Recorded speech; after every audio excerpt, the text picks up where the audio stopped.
Bam. Première grosse dépense de la semaine, les courses. Enfin grosse dépense, tout est relatif. J'en ai eu pour 2000 yens pour tout ce qu'il y a dans le sac. Pour vous donner un petit aperçu de ce que j'ai acheté. Principalement quelques légumes, quelques fruits. Voilà, du chocolat, du poisson, des yaourts. Et voilà, écoutez, ça me semble pas mal. Ça va me tenir pour quelques jours. Je vais faire... J'avais envie de potiron avec du brocoli, donc c'est ce que j'ai acheté aujourd'hui. Les légumes restent quand même assez chers au Japon, comme vous pouvez voir.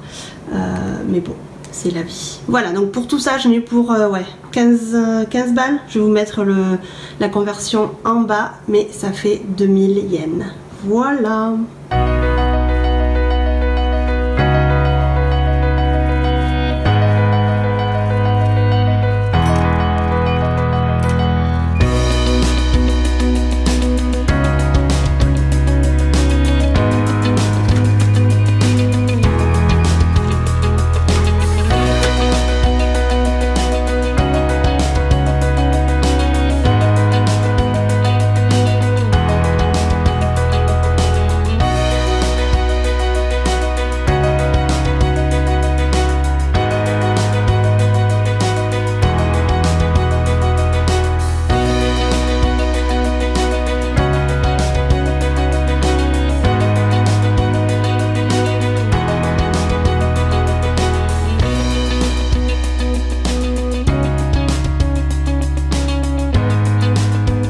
Je reviens encore une fois des courses et on dirait que je le fais exprès, mais j'en ai encore eu pour 2000 yens.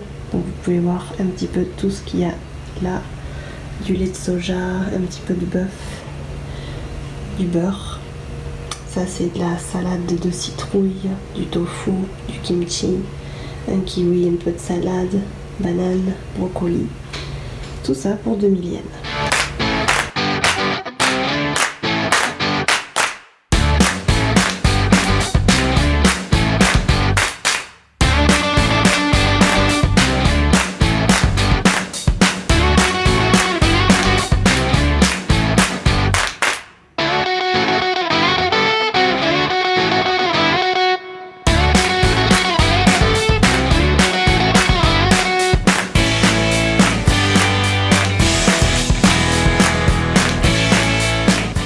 Je reviens des courses et j'en ai eu pour 1630 yens, donc environ 12 €. Et regardez tout ce que j'ai pour 12 €. C'est pas énorme, mais bon, un petit peu de brocoli. Donc, ce brocoli était en offre. Vous pouvez voir quelques petites tranches de bacon, pareil. Il y avait une offre spéciale. Généralement, il y a ces étiquettes là parce que le produit va périmer dans pas longtemps. Bon, là, il y a encore du temps, mais bon. Ça, pareil, le potiron, il y avait quand même pas mal d'offres. Parce qu'il n'est pas très beau. En fait, les Japonais, pour eux, c'est très important l'aspect du fruit ou du légume. Ensuite, j'ai pris 2 yaourts à 100 yens chacun. Pareil, il y avait une offre. Il doit périmer dans pas longtemps, j'imagine. Ouais, ben, dans quelques jours aussi. Pareil pour celui-ci, un petit peu de sauce tomate. 3 pommes de terre pour 100 yens, donc 80 centimes d'euros, pardon. Et un peu de fromage parce que je vais faire des pâtes ce soir. Voilà. Je vous filme la deuxième partie de la vidéo depuis Paris où je me trouve depuis maintenant un peu plus d'une semaine. J'ai pris soin de noter toutes mes dépenses du mois de septembre sur ce petit cahier. Comme ça je peux vraiment vous donner les prix réels du mois de septembre. C'est environ, on va dire que les prix... les factures etc sont à peu près les mêmes tout au long de l'année, sauf on va dire l'électricité, parce que l'électricité coûte très cher au niveau à cause de la clim en été. Donc il faut savoir que la clim en été ça bouffe énormément et donc du coup les prix explosent. Mais tout ce qui est gaz, eau etc, internet et téléphone, de toute façon ça reste les mêmes prix tout au long de l'année. Donc en électricité en septembre j'en ai eu pour 8000 yens, c'est super cher. 8000 yens c'est très cher. On va dire que tout au long de l'année ça varie entre 3000, entre 2 et entre 2000 et 4000 yens on va dire environ. Donc vous voyez que pendant l'été les factures explosent. La facture d'électricité notamment explose. J'ai déjà eu une facture d'électricité en été qui a avoisonné les 12 000 yens. Donc vous pouvez voir que c'est super cher. En tout cas pour le Japon c'est très cher. Mais tout ça à cause de la clim. Au niveau du gaz, c'est franchement super raisonnable, c'est 1889 yens donc pour un mois, donc c'est super raisonnable. Au niveau de l'eau, j'avais pas encore reçu la facture quand je suis partie, mais c'est environ, ça tourne autour des 2000-3000 yens pour 2 mois. Donc c'est pas énorme non plus, sincèrement. Pour internet, j'en avais pour environ 4500 yens par mois. Je trouve ça un peu cher parce qu'en fait on n'a rien à l'intérieur, c'est pas comme les packs que vous avez en France, vous, avec internet, téléphone et télé.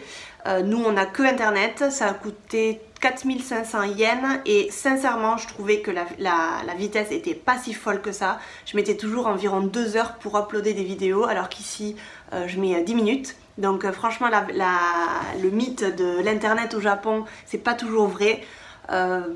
Moi j'étais pas super contente de cette vitesse là et je payais quand même 4500 yens par mois juste pour de l'internet. Au niveau de la téléphonie, j'avais pas de fixe mais je payais un forfait téléphonique hyper cher aussi je trouvais. Environ 5500 yens par mois avec seulement 2 gigas, donc rien du tout, 2 gigas d'internet que généralement j'avais plus au bout de 10 jours. Je les utilisais environ en une dizaine de jours. Donc voilà. Et forcément, il n'y a pas de trucs comme ça. Il n'y a pas de trucs genre 1 heure, forfait 1 heure, forfait 2 heures, etc. C'était ce que vous dépensez, vous le payez. Mais je payais quand même 5500 yens juste pour avoir le droit à la téléphonie et avoir ces 2 gigas là. Sachant que l'iPhone, je l'ai fini de payer il y a quand même 6 mois, un truc comme ça. Et c'était genre peut-être 10 balles de plus quoi. Donc franchement 5500 yens par mois, je trouve que c'était extrêmement cher. Alors que là j'ai pris un forfait téléphonie en France qui me coûte 15 balles par mois. J'ai internet illimité, appel, SMS, MMS, tout ça, tout illimité pour 15 €. Donc franchement je trouve que c'est très cher. Et j'ai demandé à toutes mes copines autour de moi au Japon et toutes payent environ des prix comme ça assez élevés pour pas grand chose franchement. La santé. Le sujet qui me prend le plus la tête et que j'ai détesté le plus au Japon, la santé. Alors la santé est calculée selon votre salaire. Donc si vous allez en vacances travail par exemple, vous allez payer des mensualités très basses. Donc environ on va dire entre 10 et 15 € environ, parce que vous n'avez pas d'historique en fait de paiement, vous n'avez pas d'historique de salaire, etc. de l'année précédente, donc du coup ils vous mettent les mensualités les plus basses, donc pas de souci à ce niveau là. Quand vous allez commencer à travailler, là ça va moins rigoler. Moi je payais 20 000 yens par mois, 20 000 yens par mois, c'est énorme, pour avoir juste droit à la santé. Qu'est-ce qui se passait quand j'allais chez le médecin? Je devais payer 30% de la consultation ainsi que tous les médicaments. Mais c'est toujours des sommes astronomiques. Franchement, même si je payais quand même 30% de la consultation, c'était toujours des sommes super chères. C'est pour ça que je n'allais jamais chez le docteur et je détestais y aller parce que si vous regardez un petit peu sur internet, la santé et puis les docteurs au Japon n'ont pas de très bonne presse. Vous pouvez voir ça, c'est souvent des charlatans et souvent des personnes qui n'ont aucune idée de ce qu'elles vous disent et elles vous baratinent des choses et franchement elles n'ont aucune idée. Pour vous donner un petit exemple, j'ai une amie qui a eu un petit problème un soir et son mari a été obligé d'appeler une ambulance. Ça leur a coûté peut-être environ 300 balles juste pour que l'ambulance vienne. Ils leur ont fait des prises de sang, ils lui ont fait pardon, des prises de sang, etc. Ils lui ont même demandé si elle voulait passer un scanner, je sais plus quoi. En fait, il faut savoir que les médecins au Japon n'ont pas très bonne presse et généralement ils n'ont aucune idée de ce qu'ils font. Et elle a payé genre 300 et quelques € pour de la merde. Voilà, en parlant mal. Je suis désolée, mais voilà, c'est assez frustrant. Et puis pour les sommes astronomiques qu'on paye, franchement, c'est pas du tout rentable et du tout, c'est pas explicable en fait, du tout. Au niveau du loyer, mon appartement qui était un appartement assez grand, donc environ 60 mètres carrés, donc pour le Japon c'est un grand appart, le loyer était de 80 000 yens voilà. Ensuite, au niveau des transports, une partie très importante aussi au Japon et très chère. J'en avais pour environ 12 000 yens par mois. 12 000 yens par mois de ma maison jusqu'à mon point de travail, jusqu'à mon lieu de travail. Donc en fait vous avez des tickets mensuels comme ça que vous pouvez recharger en fait votre carte et ça va être juste de votre maison jusqu'à votre lieu de travail. Donc la ligne, cette ligne là moi j'utilisais tous les jours, donc heureusement qu'au milieu de la ligne j'avais la station centrale de Osaka, donc dès que je voulais aller à Osaka même le week-end, ben, ça prenait en compte donc dans mon ticket mensuel, je n'avais pas à payer plus, mais je payais quand même 12 000 yens de transport par mois, donc dès que je voulais aller à Kyoto ou à Kobe ou hors de cette ligne là, ben forcément je devais payer plus et il faut savoir que le transport au Japon c'est quelque chose d'assez exorbitant, c'est des prix toujours astronomiques. Certes, les transports sont très propres, mais assez souvent à l'heure, je ne vais pas dire tout le temps parce qu'il y a beaucoup de retard, surtout sur le GR. Si vous habitez au Japon, si vous avez déjà visité le Japon, les trains sont souvent en retard. Franchement, c'est quelque chose qui est réel. Donc voilà, 12 000 yens, moi ça me semblait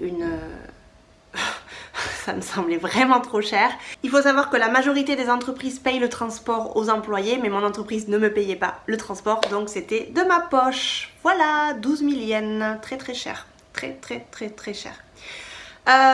Si vous avez un abonnement à la gym, ça va vous coûter environ entre 6 000 et 8 000 yens, on va dire. Moi, j'allais dans une école de yoga et ça me coûtait terriblement cher, ça me coûtait entre 10 et 12 000 yens.